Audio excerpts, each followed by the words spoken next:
우리 지금 하이델베르크를 이제 계속해서 좀 보고 있는. 사실은 올해 수요일 날을 좀 특별한 시간을 좀 가졌으면 좋겠다고 생각을 했는데, 제가 볼 때는 우리 목사님들이 뭐 제가 그렇게 평가할 수 있는 위치는 아니지만 그래도 담임 목사니까 썩 훌륭한 스피커들입니다. 그냥 스스로 자화자찬하면 안 되겠지만 제가 볼 때는 굉장히 수준 있는 설교자들입니다. 그래서 이분들과 의논하면서 하이델베르크 요리분답을 좀 1년 동안 강의하면 어떻겠나, 말씀을 전하면 어떻겠나는 이야기를 좀 나눴고, 올해 마침 우리가 양육하는 우리 작년 양육에 대해서 우리가 생각하는 그런 한 해이기 때문에 하이델베르크를 통해서 교리를 배울 수 있는 시간이 된다면 굉장히 유익할 것이다. 목사님들도 흔쾌하게 생각을 하셔서 그렇게 해 나가고 있는 중인데, 저는 이 하이델베르크 요리 문답이 굉장히 중요하다고 생각합니다. 아시던 것처럼 이미 첫 시간에 여러분 다 들었습니다만 1563년에 이 요리 문답이 만들어지면서 1563년이라고 하면 벌써 상징하는 것이 뭡니까? 1517년에 종교개혁이 있었다고 할 때 종교개혁의 후대들이 그들의 어떤 신앙 고백을 좀 만들었던 것으로 이해하면 됩니다. 그 앞에 여러 고백서들이 상당히 많이 있었는데 그것들 이후에 나온 거니까요. 훨씬 좀 새롭고, 그러면서도 굉장히 창조적이고, 그러면서도 굉장히 성경적인 신앙 고백 요리문답이 바로 이 하이델베르크 요리문답입니다. 그래서 사실 일부러 이걸 좀 이 하이델베르크 요리문답 반 해서 공부를 하기도 하고 그러는데, 그러면 소수만 참여하게 되니까 우리가 이제 말씀 시간을 통해서 이걸 이렇게 듣게 되는데요. 사실 하이델베르크 요리 문답을 처음 만들었던 사람들의 고민이 뭐냐면 너무 힘들었다는 것입니다. 종교개혁의 후예들이거든요. 종교개혁을 일으키고 나니까 너무 많은 공격들이 있는 것입니다. 너무 많은 공격들이 있고 소위 심지어 이단 시비까지 일면서 말입니다. 저들은 이단이다. 기성교회, 요즘으로 말하면 천주교죠. 천주교회. 로마 가톨릭에 저항하는 어떤 이단 세력들이다 라고까지 하면서 그들을 공격하기 시작할 때, 그게 처음에는 뭐 용기 있게 달려나가서 처음에는 용기 있게 해나갈 수 있었는데, 이것이 한 달이 지나고 혹은 몇 달이 지나고 1년이 지나고 5년이 지나고 10년이 지나고 이러면서 점점 사람들이 힘을 잃어가기 시작했습니다. 점점 사람들이 좀 지쳐가기 시작했습니다. 마치 오늘 우리에게 이 코로나라고 하는 이 공격이 와서, 사실 저도 막 미임식을 마치고 아마 그 다음 주간인가 코로나 소식이 있고 그 다음 주부터 마스크를 꼈거든요. 어쩌면 뭐 그렇게 능력 있는 목회자는 아니지만 그래도 이제 막 목회를 좀 펼쳐놔야 될 그때 마스크를 쓰기 시작했으니까 그때 우리가 생각했던 건 이러다가 뭐 곧 말겠죠라고 생각했었습니다. 근데 이게 몇 개월이 지나고 1년이 지나고 2년이 지나고 지금 점점 그 위세는 더 이렇게 맹렬하게 우리에게 지금 다가오고 있는 그런 상황입니다. 이런 즈음에 이제 상당히 많은 사람들이 지쳐 있는 게 사실입니다. 또 고난한 것도 사실입니다. 교회들도 지금 상당히 어렵습니다. 교회들이 상당히 어렵고요. 교회에 속한, 교회가 어렵다는 것은 성도들이 어렵다는 것이고, 성도들이 어렵다는 것은 국민들이 어렵다는 것입니다.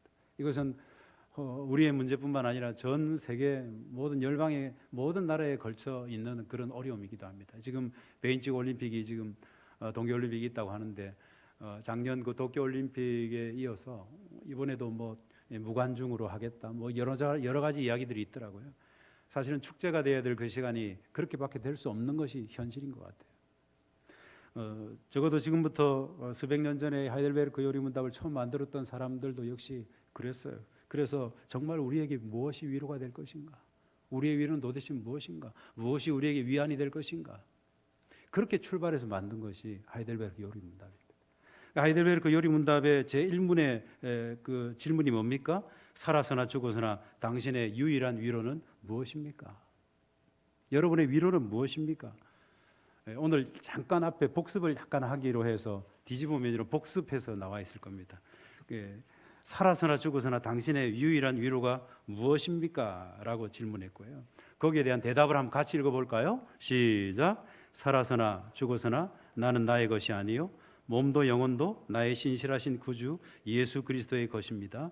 그리스도께서는 그의 보혈로 나의 모든 죄값을 완전히 치르고 나를 마귀의 모든 권세에서 해방하셨습니다. 예, 거기까지.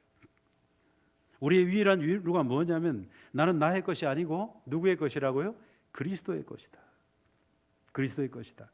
그분은 하나님 아버지의 뜻이 아니면 머리털 하나도 땅에 떨어지지 않도록 나를 보호해 주시고 합력하여 나를 구원에 이르도록 하시고 성령 하나님 그분은 나에게 영생을 확신시켜 주시고 이제 신속하게 그를 위해 살도록 하십니다. 이게 나의 위로입니다. 라고 그렇게 고백을 했습니다. 여러분 소교리문답의 제1문 제 첫 번째 질문이 뭡니까? 사람의 제일 되는 목적이 무엇입니까? 답은 무엇입니까?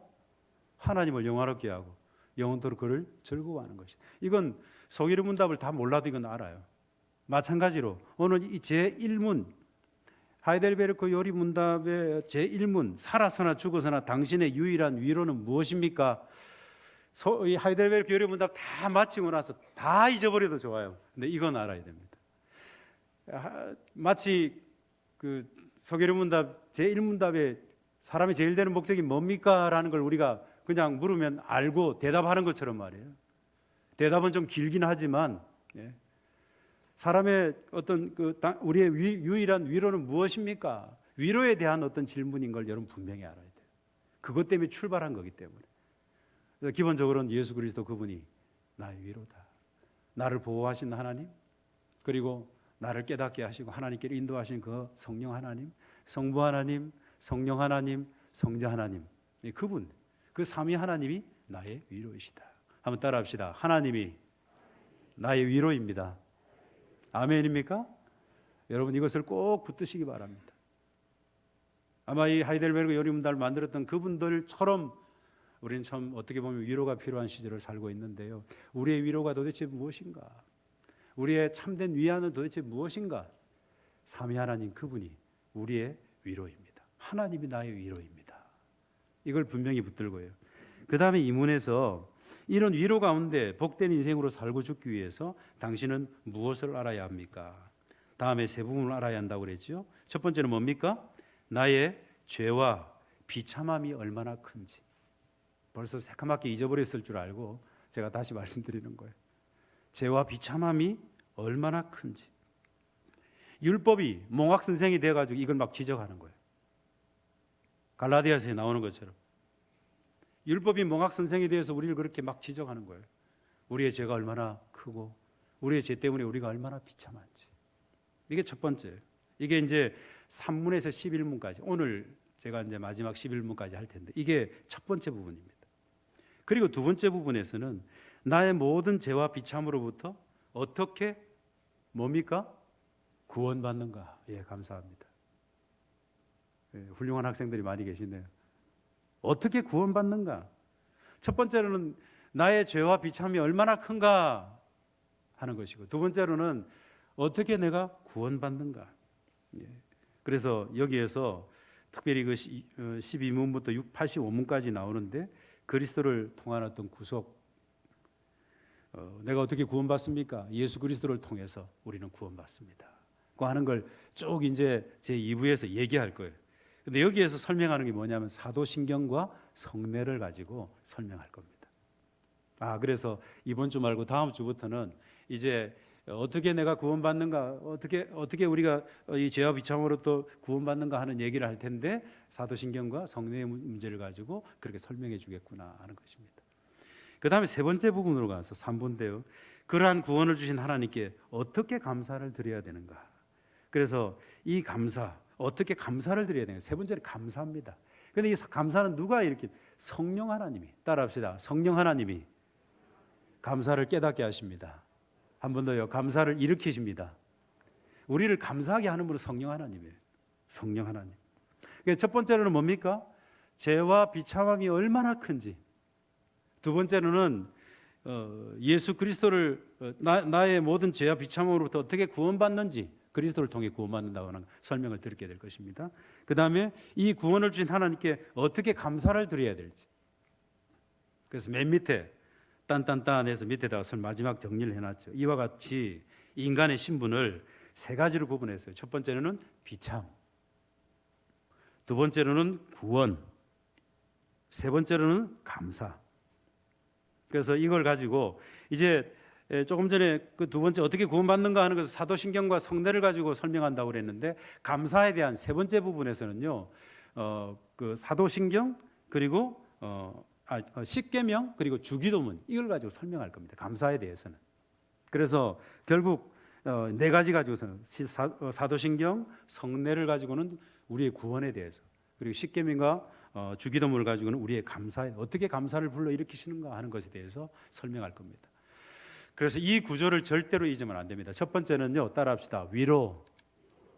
그리고 위로에 대해서 이제 어떻게 우리의 위로는 무엇인가라고 하는 걸 보면서, 이문에서 이런 위로 가운데 우리가 어떻게 복된 인생으로 살 수 있기 위해서 무엇을 알아야 되는가? 알아야 될 세 가지 우리의 신분에 대한 것인데요. 첫 번째는 우리가 얼마나 비참한가.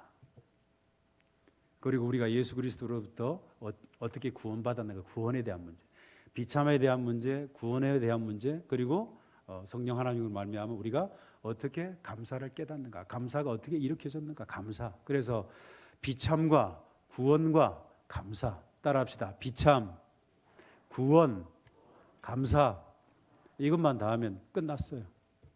하이델베르크 요리 문답은 이거 얘기합니다. 이것만 얘기하는 거예요. 이 네 단어를 절대로 잊어버리면 안 됩니다. 위로를, 도대체 우리의 위로는 무엇으로부터 오는가, 이것 때문에 이게 만들어졌다고 얘기했어요. 너무 많은 공격들이 있으니까, 신앙 고백들을 하기 위해서. 근데 그 어떤 위로가 처음에 우리의 어떤 상태가 어떤 상태가인지를 알아야 위로가 될 거 아닙니까? 우리가 죄로 말미암아 우리가 얼마나 비참했는지, 그리고 그리스도로 말미암아 우리가 어떻게 구원받았는지, 그리고 성령으로 말미암아 우리가 어떻게 우리에게 감사가 불러 일으켜졌는지, 이제 그 얘기를 이제 2부와 3부에 걸쳐서 129문까지 이 얘기를 쭉 해 나갈 것이고, 그때에 말씀드렸던 것처럼 십계명과 주기도문 그리고 성례 뭐 이런 것들을 가지고 이제 쭉 설명해 나갈 것입니다. 자, 그럼 오늘 네 번째 사주일인데요. 구문에서 11문까지. 자, 구문을 같이 한번 읽어봤으면 좋겠습니다. 구문을 같이 읽겠습니다. 시작. 하나님께서 사람이 행할 수 없는 것을 그의 율법에서 요구하신다면 이것은 부당한 일이 아닙니까? 죄와 비참에 대해서 얘기를 하고 있거든요. 죄와 비참의 마지막 부분이에요. 11문인데, 근데 여기서 지금 질문하는 게, 우리가 행할 수 없는 걸 요구한다면 그거 부당한 거 아닙니까? 라는 거예요. 우리 행할 수 없는 건데, 이제 율법이 몽학 선생이 돼가지고 우리를 막 찌르거든요. 막 우리가 얼마나 죄가 많은지 막 자꾸 얘기하고, 우리가 얼마나 비참해 자꾸 얘기하니까, 아니 애초부터 우리가 지킬 수 없는 것 가지고 하면 그거 부당한 거 아닙니까? 라는 질문이에요.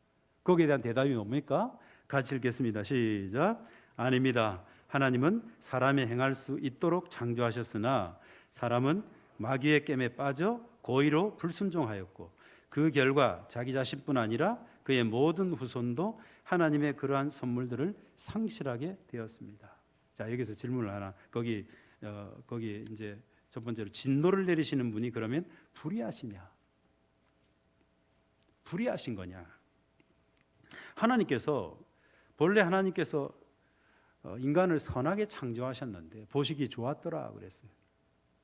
선하게 창조하셨는데 왜 타락하게 됐습니까?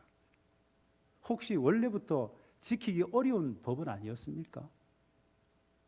율법이라고 하는 것이 너무 어려워서 처음부터 지킬 수 없었던 건 아니었습니까? 애초부터 지킬 수 없는 법을 주면서 지키라고 하셨다면 이거 부당한 거 아닙니까? 그게 이제 오늘 하이델베르크 요리문답 구문이 제기하고 있는 그런 의문입니다. 여기에 대해서 그렇지 않다. 하나님은 지킬 수 있도록 인간을 창조하셨다. 그런데 인간 스스로가 불순종했다. 인간 스스로가 유혹에 빠져서 고의로 불순종했고, 그래서 자기뿐만 아니라 후손들까지도 하나님의 율법을 지킬 수 없는 그런 상황이 되었다라고 얘기합니다. 자, 그렇다고 한다면 진짜 정의는 뭔가? 두 번째 질문이에요. 정의는 도대체 뭐냐? 하나님의 정의는 도대체 뭐냐? 사실 율법이라고 하는 게, 율법을 통해 하나님 당신이 드러나시는 것이 본래 어떤 뜻인데, 자, 그렇다고 하나님 말씀하시는 정의는 도대체 뭐냐?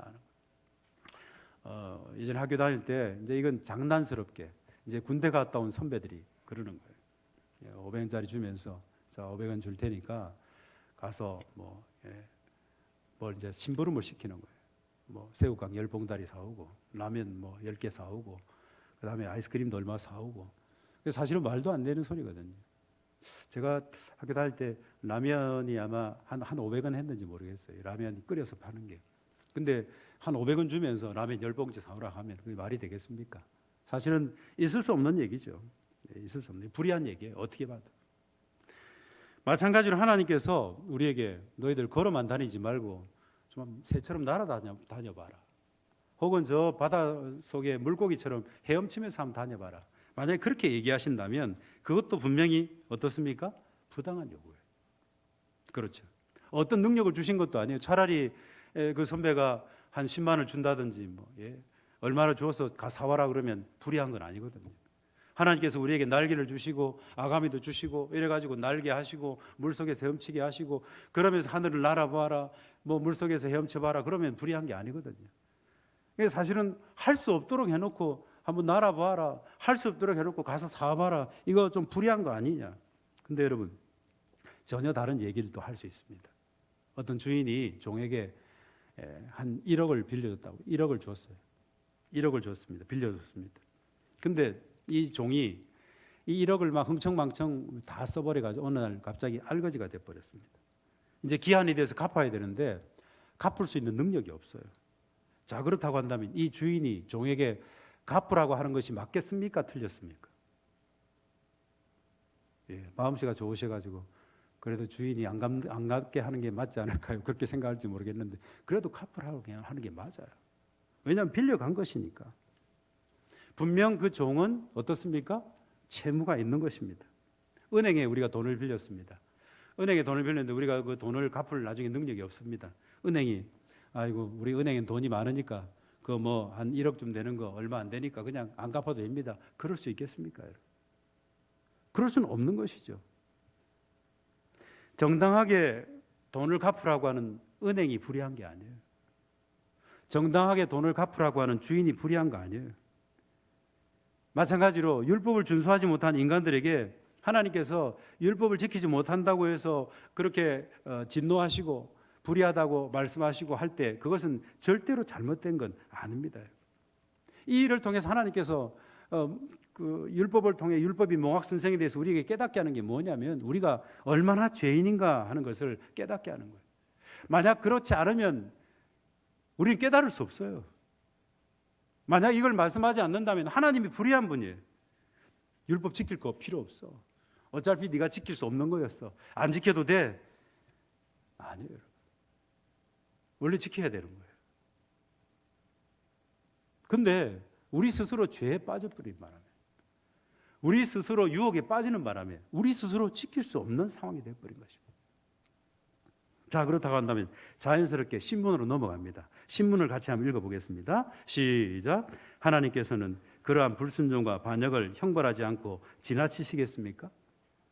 좀 그렇다면 좀 지나칠 수 있는 거 아닙니까? 이게 얼마나 어려운 줄 아실 텐데 그냥 지나가면 안 됩니까? 자, 답은 어떻습니까? 같이 읽겠습니다. 시작. 결코 그렇지 않습니다. 하나님께서는 원죄와 자범죄 모두에 대해 심히 진노하셔서 그 죄들을 이 세상에서 그리고 영원히 의로운 심판으로 형벌하실 것입니다. 하나님께서는 누구든지 율법책에 기록된 대로 온갖 일을 항상 행하지 아니하는 자는 저주 아래 있는 자라 선언하셨습니다. 벌을 내리셔야 마땅하다. 벌을 내리셔야 마땅하다. 율법 지킬 수 없는 사람들인데 율법 지킬 수도 없고 또 지키지도 않는 사람들인데 이 사람들 여리문답에서 지금 그냥 십류문답에서 그냥 넘어가면 안 되겠습니까? 하나님 이거예요. 신문답의 질문은 넘어가면 안 되겠습니까? 답은 뭡니까? 절대 안 된다는 거예요. 뺑소니 사건이 있었어요.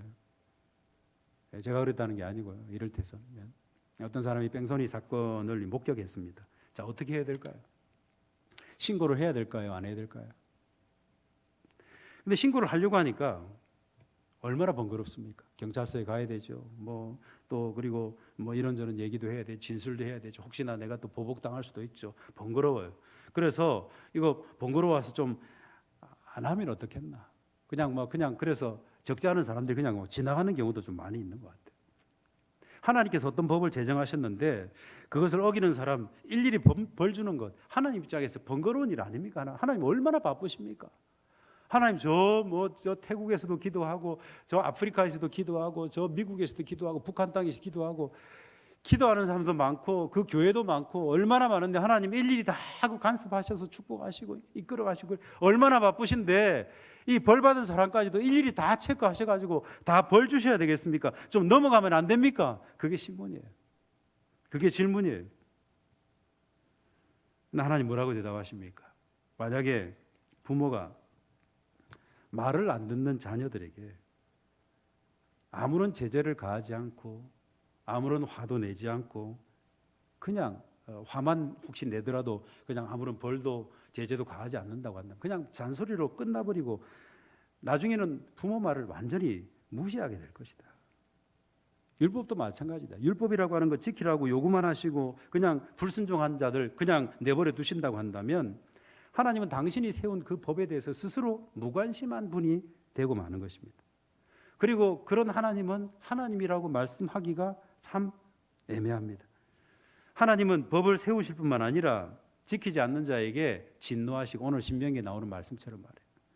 더 나아가 벌을 내리시고 이 진노하시고 벌을 내리시는 것이 하나님의 정당한 반응이라는 것입니다.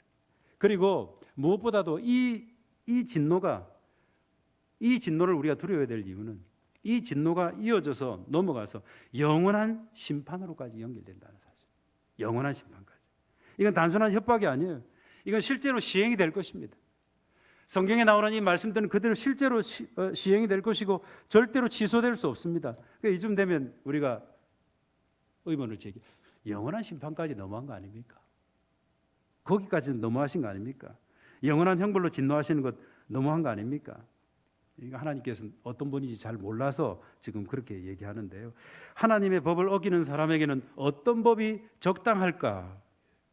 법을 만드는 그분께서 벌을 정하시는데 어떤 법이 적당할까라고 하면서 좀 그냥 넘어갈 수 있는 거 아닌가? 영원한 형벌까지 가는 건 좀 지나친 거 아닌가라고 하면서 이제 11문의 질문을 하는 거예요. 이 질문을. 자, 11문의 질문을 한번 읽어봅시다. 같이 읽겠습니다. 시작. 그러나 하나님은 또한 자비로운 분이 아닙니까?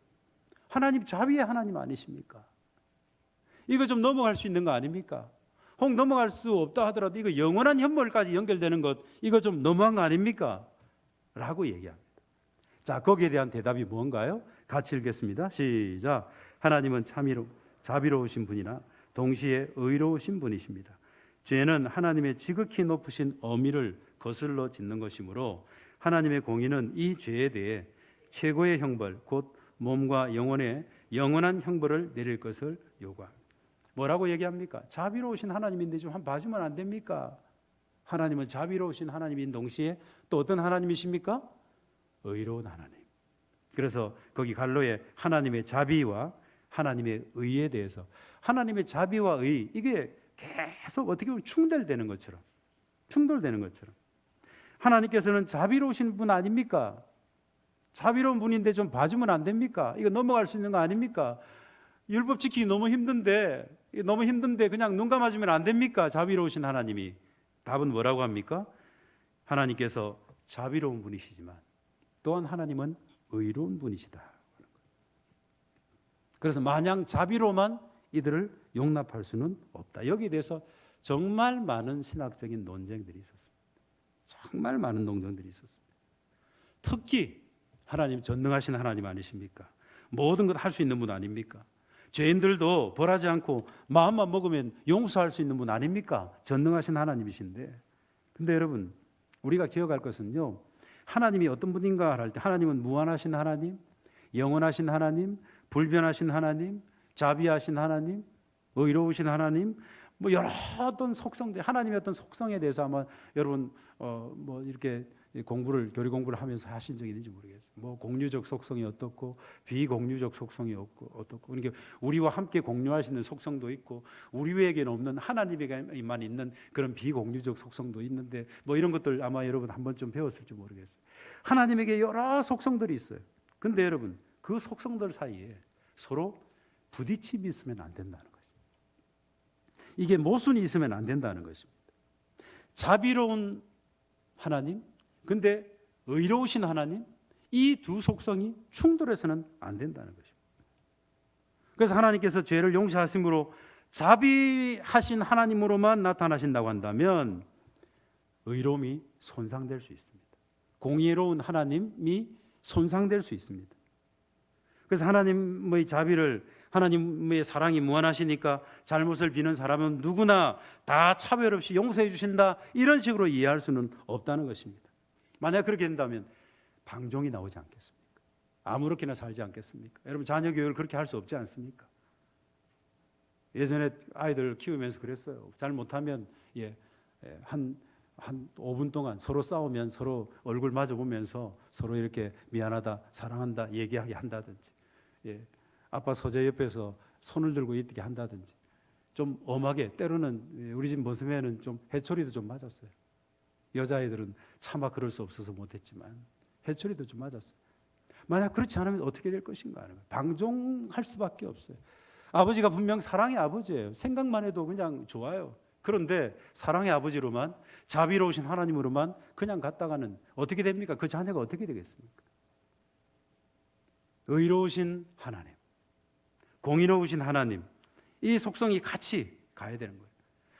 우리는 하나님이 자비로우신 하나님인 것을 믿습니다. 하지만 또한 그 자비로우심이 하나님의 의로우심을 손상하지 않는다는 것을 믿습니다. 그래서 우리는 두 가지 다를 믿는 신앙을 갖고 있는 거예요. 따라합시다. 하나님은 자비로우십니다. 동시에 하나님은 의로우십니다. 이 두 가지가 서로 다 충족이 돼야 되는 거예요. 이제 그런 어떤 얘기들을 앞으로 또 풀어나갈 것입니다. 이 설명들을 제가 다 해버리면 안 되니까요. 이제 정리합니다. 그렇다고 한다면 처음 시작했을 때의 질문, 우리의 유일한 참된 위안은 도대체 무엇인가? 우리의 참된 위안, 우리에게 있어서 참된 위안, 참된 위안, 그것은 하나님의 자비로우심이 의롭게 실천되는 것입니다. 하나님의 자비로우심이 의롭게, 공의롭게 잘 실천되는 것입니다. 이것을 위해서 예수 그리스도를 우리를 위해 보내셨습니다. 당신의 의로움의 문제를 충족시키시고, 그렇죠 여러분? 우리의 죄 문제를 그냥 넘어갈 수 없습니까? 우리의 죄 문제를 누가 대신 대속해 주셨습니까? 예수 그리스도, 그분께서 대신 십자가에 달려 죽으심으로 내 죄 문제를 해결하시고, 공의의 문제가 해결됐죠? 그리고 그분의 자비하심이 우리를 위로하시고 우리를 구원하시고, 여러분, 이것이 바로 인간의 구원인 것입니다. 그래서 우리가 하나님의 자녀가 된 것입니다. 여러분, 이 사실을 믿으십니까? 하나님의 자비로우심이 의롭게 실천되는 것. 따라합시다. 하나님의 자비로우심이 의롭게 실천되는 것. 그것이 십자가고, 그것이 예수님을 통한 구원입니다. 그게 복음이에요. 그게 우리의 위로입니다. 무엇이 우리에게 위로가 될 것인가? 사랑하는 성도 여러분, 정말 우리가 사는 이 시대에 위로가 없어요. 그리고 우리의 삶을 돌아봐도 너무나 비참해요. 때로는 마귀도 이걸 공격하는 것 같아요. 네가 그러거든, 네가 목사냐, 이러면서 말해요. 하루에 그래도 성경은 한 5시간 이상 읽어야지 그래도 네가 목사라고 할 수 있지. 하루에 5시간은 기도해야 네가 목사라고 할 수 있지. 너 그러고도 목사냐? 아니, 한 10시간씩은 기도해야 되지. 네가 그러고도 목사냐? 라고 공격할 수도 있어요. 여러 가지 가지고 공격할 수 있어요. 네. 그리고 어쩔 수 없이 내가 비참하다는 사실을 깨달을 수밖에. 내가 연약하구나. 내가 비참하구나. 그런데 여러분, 결국 그것들, 어떤 세상의 어떤 것들이 나에게 다가올 때는 그렇게 공격으로 다가오는, 진짜 나를 위로해주고 나에게 참된 위안이 되는 것은 하나님의 음성입니다. 그래서 내가 세상에 온 거야. 그래서 내가 십자가를 진 거야. 그래서 내가 너를 구원한 거야. 이 사실이 너에게 위로가 되길 바란다. 십자가를 통해 내가 너를 구원했어. 믿으십니까? 힘든 시절을 살면서 예수 그리스도의 십자가가 저와 여러분의 유일한 위안이 되기를, 위로가 되기를 주님의 이름으로 축원합니다. 나의 유일한 위로는 삼위 하나님의 그 구원하심, 그 인도하심, 보호하심, 거기에 나의 유일한 위로가 있습니다. 그렇게 고백하면서 어떤 공격 앞에서도 이 분명한 고백으로 승리할 수 있게 되기를 주님의 이름으로 축원합니다.